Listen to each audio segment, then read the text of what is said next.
For watching, don't forget to like, comment, share and subscribe only on Al Rahman Digital Channel. عثمان غنی فرماتے ہیں کہ فاشتریتها بصلب مالی، میں نے وہ کنواں راس المال سے خریدا تھا، یعنی مدینے پیسہ لے کر آیا میں یہ سوچ کر کے تجارت کروں گا، چنانچہ میں نے انتظار نہیں کیا کہ تجارت کروں گا پرافٹ آئے گا پھر یہ خریدوں گا، نہیں، جو میرے پاس راس المال تھا جس سے میں نے کاروبار کرنا تھا اس میں سے 40,000 درہم نکالے اور منہ مانگے قیمت ادا کی۔ جنت تو مل چکی، بشارت تو مل چکی۔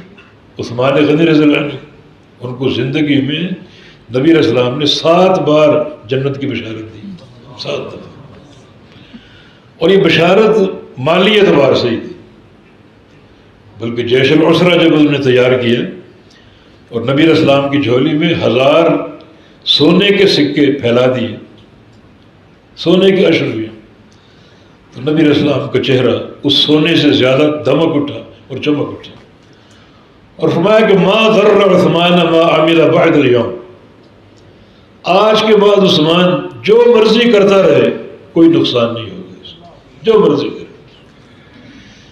اس کا معنی یہ نہیں کہ گناہ کرے، بلکہ اس کا معنی یہ کہ عثمان اتنی بڑی نیکی کر چکا کہ اب یہ گناہ کر ہی نہیں سکتا، اللہ اس سے گناہ کروائے گا ہی نہیں، اس کا ہر عمل نیکی پر قائم ہوگا، بہت بڑا تزکیہ ہے۔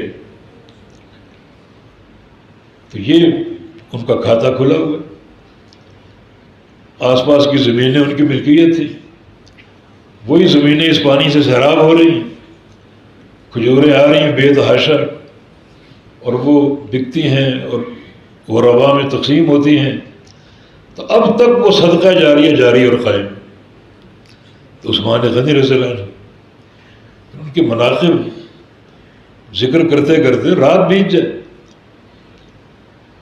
انہوں نے یہ حدیث روایت کی، خیرکم من تعلم القرآن وعلمہ، اور خود عمل کر کے دکھائے، قرآن کے حافظ بنے اور قرآن کے جامع بن کر امت کو بڑے اختلاف سے بچا لیے تاکہ لوگ ایک قرت پر جمع ہو جائیں، بڑے اختلاف سے بچا لی۔ اور پھر خالی حفظ تک محدود نہیں، یہ بات بچوں سے بھی کروں گا، جو حافظ بننا چاہ رہے ہیں اللہ کی توفیق سے، اللہ ان کا شرح صدر فرما دے اور اللہ ان کے سینے کھول دے حفظ قرآن کے لیے، اور ان سینوں کو اللہ تعالیٰ نور سے بھر دے۔ عثمان غنی رضی اللہ عنہ کئی راتیں ان کی زندگی میں ایسی آئیں، حتیم کعبہ میں کھڑے ایک رکعت میں پورا قرآن پڑھا، ایک رکعت۔ کیا قرآن سے محبت تھی، کیا عظیم تعلق تھا۔ یہ خالی حدیث کی روایت تک محدود نہیں، یہ ان کا عملی ایک اقدام، کتنا گہرا ان کا تعلق تھا اور کتنا وسیع ان کا رابطہ تھا، ایک ایک رکعت میں قرآن پڑھ جاتے تھے، اور ایسے مواقع کئی بار آئے، اور یہ ممکن ہے، یہ ناممکن نہیں۔ 10 سے 12 منٹ میں پارہ پڑھا جا سکتا ہے، اور رات کا دورانیہ اتنا ہوتا ہے کہ 30 پارے انسان ختم کر سکتا ہے۔ پھر بعض لوگ ایسے ہوتے ہیں اللہ تعالیٰ ان کی زبانوں پر قرات کو آسان کر دیتے، کچھ لوگوں پر قرات بھاری ہوتی ہے، اور کچھ لوگ سمندر کی لہروں کی طرح پرسکون ہواؤں کی طرح قرآن پڑھتے جاتے۔ یہ اللہ تعالیٰ کی دین اور اس کی عطا ہے اور اس کی توفیق ہے۔ یہ ان کا عمل، ایک رکعت میں قرآن پڑھ دی، پھر اللہ نے اس کا صلہ دیا، اس کا اجر دیا، اور وہ صلہ ان کی موت کے وقت۔ موت کیسے آئی؟ سامنے قرآن پڑھا اور قرآن کی تلاوت کر رہے، اور باغی گھر میں داخل ہو گئے اور آپ پر وار کیے۔ وہ ایک الگ طویل قصہ ہے کہ عبداللہ بن سبا، خبیث بلکہ اخبث الامہ، اس نے باغیوں کو تیار کیا اور پھر ایک جتھا لے کر مدینے میں داخل ہوا، جب کبار صحابہ حج کے لیے گئے ہوئے تھے، اس وقت کا اس نے انتخاب کیا اور امیر المومنین کے گھر میں داخل ہوا ایک طویل محاصرے کے بعد، اور بالآخر ان پر وار کیا۔ مصحف ان کے سامنے سے قرآن پڑھ رہے تھے اور قرآن پڑھتے پڑھتے شہید ہو۔ رسول اللہ صلی اللہ علیہ وسلم کی حدیث ہے، یحشر الناس علی ما ماتوا علیہ، صحیح مسلم کی حدیث ہے کہ لوگ اسی عمل پر اٹھائے جائیں گے جس عمل پر فوت ہوتے ہیں۔ انشاءاللہ قیامت کے دن اٹھیں گے، مصحف ان کے سامنے ہوگا اور قرآن پڑھ رہے ہیں۔ کتنا عظیم الشان موت!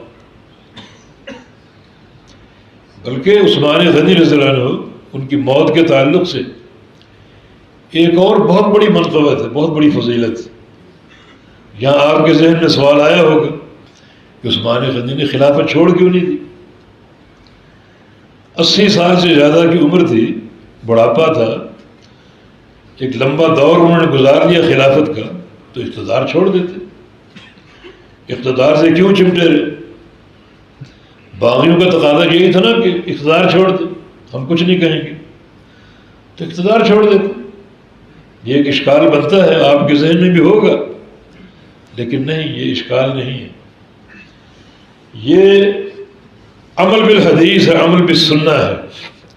رسول اللہ صلی اللہ علیہ وسلم نے عثمان غنی سے فرمایا تھا کہ ان اللہ سیقمصک قمیصا واذا اراد الناس ان یخلعوه فلا تخلعه لهم۔ عثمان، اللہ تعالیٰ تمہیں ان قریب ایک قمیص پہنائے گا، یہ خلافت کی قمیص، لوگ اس کو اتارنا چاہیں گے، تم اتارنا نہیں، اتارنا نہیں، اللہ تعالیٰ سے جا ملنا۔ تو عمل بالحدیث ہے، اپنی جان دے دی۔ اگر خلافت چھوڑ دیتے تو جان بچ جاتی، لیکن نبی علیہ السلام کی حدیث کہاں جاتی؟ اس حدیث پر عمل کیا، زندگی بھر اس کو اپنے سینے سے لگائے رکھا، اس قمیص کو نہیں اتارا کہ میرے پیارے پیغمبر کا فرمان ہے، اپنے رب سے جا ملے۔ تو یہاں اب ان کی موت ان دو نیکیوں پر آئی، ایک تلاوت قرآن، دوسرا تمسک بالسنہ، تلاوت قرآن اور تمسک بالسنہ، قرآن پڑھتے ہوئے جان دیں اور سنت کو تھامے ہوئے، سنت کا جھنڈا گاڑے ہوئے جو جان دی۔ یہ دونوں نیکیوں کے اٹھیں گے قیامت کے۔